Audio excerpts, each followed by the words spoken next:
officers may search a person's home or office for evidence of wrongdoing, seize his property, and arrest him whenever they see fit.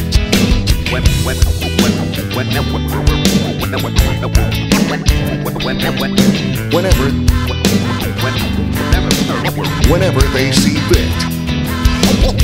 In the United States, on the other hand, the Fourth Amendment protects the individual and his property from unreasonable search and seizure by officers of the law. Double jeopardy. The Fifth Amendment also guarantees the individual that he will not be tried before a federal court more than once for the same crime. No one can ever tell you what to do, beware their words. So many quick to point the finger without pointing their reverse. There's so much we take for granted. Take control and speak your voice. Don't let them get the upper hand before you have no choice.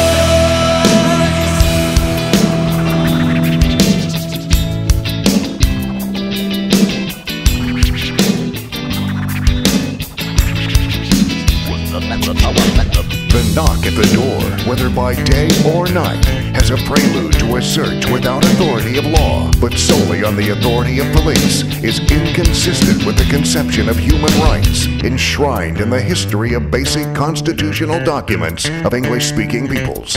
Although the sanctity of one's privacy against illegal intrusion is one of the most important basic rights in our Constitution, experience has shown that such intrusions occasionally occur at the hands of overzealous police officers. Overzealous police officers. No one can ever tell you what to do, beware their words. So many quick to point the finger without pointing their reverse. There's so much we take for granted. Take control and speak your voice. Don't let them get the upper hand before we've got the choice. Freedom of speech and freedom of the press. The right to speak his mind is close to the heart of every American.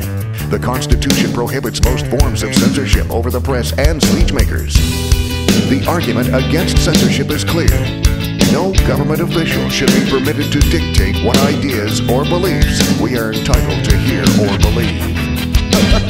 Both good and evil should be averted by more speech, not enforced silence. Enforced silence. Similarly, while a person is free to make speeches on public streets, he may be prevented from doing so when he uses a loud or raucous amplifier which disturbs the public tranquility.